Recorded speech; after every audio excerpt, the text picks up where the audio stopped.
அகிலம் சொந்தங்களுக்கு வணக்கம். இன்றைய இலங்கையின் மதிய நேர பிரதான செய்திகள். விரிவான செய்திகளுக்குள் செல்லும் முன்னதாக முதலில் இன்றைய தலைப்பு செய்திகள். அச்சம் கொள்ள தேவையில்லை, நாட்டு மக்களுக்கு விடுக்கப்பட்டுள்ள அறிவிப்பு. வாகன இறக்குமதியாளர்கள் சங்கம் வெளியிட்டுள்ள அறிவிப்பு. வரி குறைப்பு தொடர்பில் அனுர அரசின் நடவடிக்கை. கடவுச்சீட்டு விநியோகத்தில் புதிய நடைமுறை, மக்களுக்கு புதிய தகவல். கஜேந்திரகுமார் எம்பியின் வாகனத்தில் மோதுண்டு பொன்னொருவர் பலி. கரையோர தொடருந்து மார்க்கத்தில் தாமதம். விமான நிலையத்தில் தாக்கப்பட்ட இலங்கையர் கொலை அச்சுறுத்தல் விடுத்ததாக குற்றச்சாட்டு. இலங்கையில் பல மாவட்டங்களுக்கு வளிமண்டலவியல் திணைக்களம் விடுத்துள்ள எச்சரிக்கை. நாட்டில் பண்டிகை காலத்தை முன்னிட்டு விசேட சோதனை முன்னெடுப்பு. இலங்கையின் ஊழல் எதிர்ப்பு திட்டங்களுக்கு அமெரிக்கா ஆதரவு. யாழில் கிணற்றிலிருந்து பெண்ணொருவரின் சடலம் மீட்பு. தொடர்பென விரிவான செய்திகள். மக்கள் தொகை கணக்கெடுப்புக்கு வரும் அதிகாரிகளுக்கு தகவல்களை வழங்குவதில் அச்சம் கொள்ள தேவையில்லை என பொதுமக்களுக்கு அறிவிக்கப்பட்டுள்ளது. கணக்கெடுப்பு மற்றும் புள்ளி விபர திணைக்களத்தின் பணிப்பாளர் நாயகம் அனோஜா செனவிரத்ன இதனை தெரிவித்துள்ளார். நாட்டில் மக்கள் தொகை கணக்கெடுப்பு பணிகள் தற்போது ஆரம்பிக்கப்பட்டுள்ளன. இந்நிலையில் கணக்கெடுப்பு பணிகளுக்காக வீடுகளுக்கு வரும் கணக்கெடுப்பாளர்களுக்கு தேவையான தகவல்களை வழங்குவதில் பொதுமக்கள் அச்சம் கொள்ள தேவையில்லை. மேலும் சில வீடுகளில் தகவல்கள் வழங்கப்படுவதில்லை என்ற செய்திகள் வெளியாகியுள்ளதாகவும் அவர் கூறியுள்ளார்.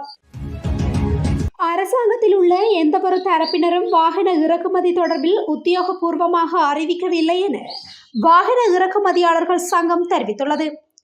இதன் காரணமாக வாகனங்களை வாங்குவது அல்லது விற்பது குறித்து குழப்பமடைய தேவையில்லை என குறித்த சங்கத்தின் தலைவர் பிரசாத் மானகே குறிப்பிட்டுள்ளார்.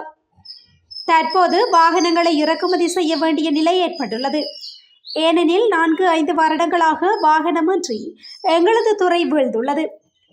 இந்த ஆண்டு பேருந்துகள் மற்றும் லொரிகள் கொண்டு வரப்படும் என்றும் அதன் பிறகு ஏனைய வாகனங்களையும் 2ஆம் மற்றும் 3ஆம் கட்டத்தின் கீழ் விரைவில் கொண்டு வர முடியும் என்றும் நம்புகின்றோம்.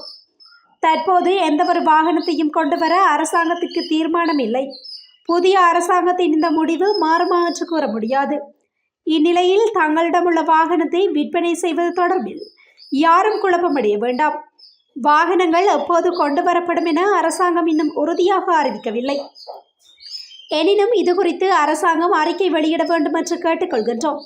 அவ்வாறான அறிவிப்பு வெளியாகும் வரை வாகன உரிமையாளர்கள் குறைந்த விலையில் வாகனங்களை விற்பனை செய்வதை தவிர்க்க வேண்டும் என்று அவர் குறிப்பிட்டுள்ளார். எதிர்வரும் வரவு செலவு திட்டத்தில் வரியை குறைக்க அரசாங்கம் தீர்மானித்துள்ளது. இதற்கு சர்வதேச நாணய நிதியத்தின் அனுமதியும் கிடைத்துள்ளதாக அரசாங்க உயர்மட்ட தகவல்கள் தெரிவிக்கின்றன. தெரிவு செய்யப்பட்ட அத்தியாவசிய பொருட்கள் மற்றும் சேவைகளுக்கு வட் அதிக சதவீதத்தாலும் ஏனைய பொருட்கள் மற்றும் சேவைகளுக்கு குறைந்த சதவீதத்தாலும் குறைக்கப்பட உள்ளதாக குறிப்பிடப்பட்டுள்ளது.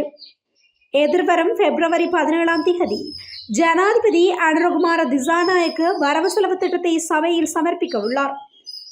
வரியை குறைப்பதன் மூலம் அரசாங்கத்திற்கு ஏற்படும் வருமானத்தை ஈடு செய்யும் வகையில் பல மாற்று வருமான யோசனைகள் வரவு செலவு திட்டத்தில் உள்ளடக்கப்பட்டுள்ளதாக தெரிவிக்கப்படுகின்றது. கடவுச்சீட்டுக்கு விண்ணப்பிப்போரின் எண்ணிக்கை அதிகரித்துள்ள நிலையில் விரைவாக வழங்குவதற்கான நடவடிக்கையினை குடிவரவு குடியகழ்வு திணைக்களம் தெரிவித்துள்ளது. இதற்கமைய ஒருநாள் சேவையின் கீழ் கடவுச்சீட்டை விநியோகிக்கும் நேர எல்லையை அதிகரிக்கப்பட்டுள்ளதாக திணைக்கள அதிகாரிகள் தெரிவித்துள்ளனர். புதிய நடைமுறையின் கீழ் வார நாட்களில் இரவு 10 மணி வரை ஒருநாள் சேவையில் கடவுச்சீட்டினை பெற்றுக்கொள்ள முடியும். இலங்கையில் கடவுச்சீட்டு பணிகளை துரிதமாக முன்னெடுக்கும் நோக்கில் இந்த நடவடிக்கை எடுக்கப்பட்டுள்ளது. இதன் மூலம் அவசர தேவைப்பாடுகளுக்காக கடவுச்சீட்டை பெற்றுக்கொள்ள உள்ளவர்கள் அடையவுள்ளமை குறிப்பிடத்தக்கது. யாழ் மாவட்ட நாடாளுமன்ற உறுப்பினர் கஜேந்திரகுமார் பொன்னம்பலம் பயணித்த வாகனத்தில் மோதுண்டு பெண்ணொருவர் உயிரிழந்துள்ளார். புத்தளம் போலவத்த பிரதேசத்தில் நேற்று அதிகாலை 5:40 மணியளவில் இந்த விபத்து நேர்ந்துள்ளதாக போலீசார் தெரிவித்துள்ளனர். விபத்திற்கு காரணமான வாகன சாரதி கைது செய்யப்பட்டு மாரவெல நீதிமன்றத்தில் முன்னிலைப்படுத்தப்பட்ட நிலையில் 5 லட்சம் ரூபாய் சரீர பிணையில் அவர் விடுவிக்கப்பட்டுள்ளார். மேலும் இந்த சம்பவம் தொடர்பான வழக்கு எதிர்வரும் 16ஆம் தேதி விசாரணைக்கு எடுத்துக் கொள்ளப்பட உள்ளது. இதேவேளை விபத்தில் உயிரிழந்த பெண் தொடர்பான உறுதிப்படுத்தப்பட்ட தகவல்கள் எதுவும் வெளிவரவில்லை. மேலும் உயிரிழந்த பெண்ணின் சடலம் ஹெலவத்த வைத்தியசாலையில் வைக்கப்பட்டுள்ளது. கரையோர மார்க்க தொடருந்து சேவையில் தாமதம் ஏற்பட்டுள்ளதாக தெரிவிக்கப்படுகின்றது. கொழும்பு கோட்டைக்கு வரும் தொடருந்துகள் தாமதமாக இயக்கப்படும் என தொடருந்து திணைக்களம் தெரிவித்துள்ளது. கல்கிசை மற்றும் ரத்மலானை தொடருந்து நிலையங்களுக்கு இடையில் தண்டவாளம் உடைந்ததன் காரணமாக இந்த தாமதம் ஏற்பட்டுள்ளதாக குறிப்பிடப்பட்டுள்ளது. எவ்வாறாயினும் கொழும்பு கோட்டை வரை இயங்கிய அனைத்து அலுவலக தொடருந்துகளும் தாமதமின்றி இயக்க முடிந்துள்ளதாக தொடருந்து திணைக்களம் தெரிவித்துள்ளது. தமிழகத்தின் சென்னை விமான நிலையத்தில் இலங்கையை சேர்ந்த 4 பயணிகள் தாக்கப்பட்டதனால் பதற்ற நிலை ஏற்பட்டிருந்தது. குறித்த இலங்கையர்கள் விசாரணை என்ற போர்வையில் சுங்க அதிகாரிகளால் துஷ்பிரயோகம் செய்யப்பட்டு துன்புறுத்தப்பட்டதாக குற்றம் சுமத்தப்பட்டுள்ளது. இந்த நிலையில் பயணிகள் மீது முறைப்பாடு செய்த சுங்க அதிகாரிகள் அவர்களை விமான நிலைய போலீசாரிடம் ஒப்படைப்பதற்கு நடவடிக்கை மேற்கொண்டுள்ளனர். விமான நிலையத்தின் தகவலுக்கு அமைய ஸ்ரீலங்கன் ஏர்லைன்ஸ் விமானத்தில் சென்னை வந்த 4 பயணிகளை துணை ஆணையர் சரவணன் தலைமையிலான சுங்க குழுவினர் விசாரணைக்காக தடுத்து நிறுத்தியுள்ளனர். பயணிகளில் ஒருவரான சலீம் அதிகாரிகளுடன் வாக்குவாதத்தில் ஈடுபட்டதுடன் தாங்கள் மொத்தமாக ஆடைகள் வாங்க சென்னைக்கு வரும் வர்த்தகர்கள் என தெரிவித்துள்ளார். அதிகாரிகளுடனான வாக்குவாதம் அதிகரித்ததால் இரு குழுக்களும் கைகலப்பில் ஈடுபட்டதாக விமான நிலைய தகவல்கள் தெரிவிக்கின்றன. 4 அடங்கிய குழுவின் விமான நிலையத்தில் இருந்து சுங்க அதிகாரிகளால் கடுமையாக தாக்கப்பட்டதாக கூறி வீடியோ பதிவு செய்தனர்.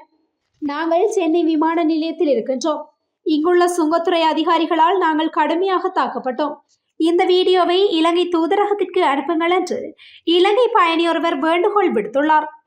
நிலைமை மோசமடைந்ததால் அதிகாரிகள் பயணிகளை விமான நிலைய போலீசாரிடம் ஒப்படைத்தனர். பயணிகள் அதிகாரிகளுக்கு கொலை மிரட்டல் விடுத்ததாகவும் தங்கள் பணியை செய்ய விடாமல் தடுத்ததாகவும் கூறி போலீசாரிடம் சுங்க அதிகாரிகள் முறைப்பாடு செய்துள்ளனர். இலங்கையர்களிடம் மேலதிக விசாரணைகளை சென்னை போலீசார் மேற்கொண்டு வருகின்றனர்.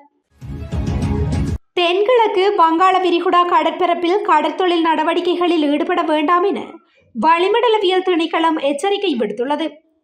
தென்கிழக்கு வங்காள விரிகுடா கடற்பரப்புகளுக்கு மேலாக உருவாகியுள்ள குறைந்த காற்றழுத்த தாழ்வு மண்டலம் எதிர்வரும் 24 மணித்தியாலங்களில் மேலும் வலுவடைந்து மேற்கு வடமேற்கு திசையை நோக்கி நகரக்கூடும். இதன் காரணமாக அந்த கடற்பரப்புகளில் காற்று மணித்தியாலத்துக்கு 60 கிலோமீட்டர் வேகத்தில் வீசக்கூடும் என வளிமண்டலவியல் திணைக்களம் தெரிவித்துள்ளது.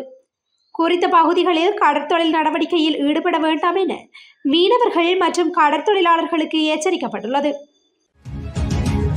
பண்டிகை காலத்தை முன்னிட்டு பொதுமக்கள் அதிகம் கூடும் நகரங்களில் விற்கப்படும் உணவு மற்றும் பானங்களை ஆய்வு செய்வதற்காக சோதனை நடாத்த ஆரம்பித்துள்ளதாக பொது சுகாதார பரிசோதகர்கள் சங்கம் தெரிவித்துள்ளது.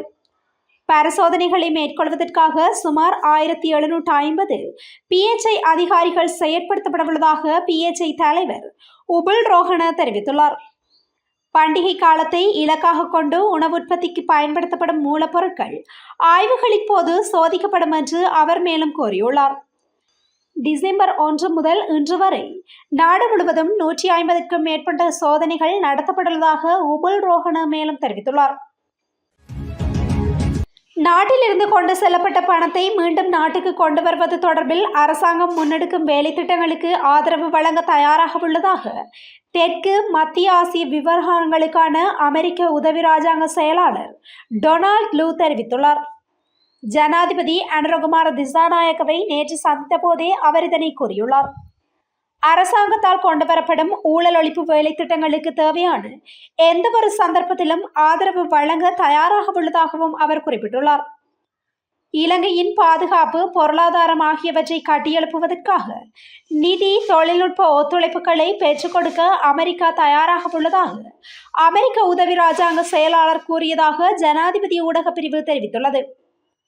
அரசியல், பொருளாதாரம், சமூக காரணிகள் தொடர்பான முன்னுரிமையை அறிந்து புதிய அரசாங்கம் முன்வைக்கும் வேலை திட்டங்களுக்கு அமெரிக்கா பாராட்டு தெரிவித்துள்ளது.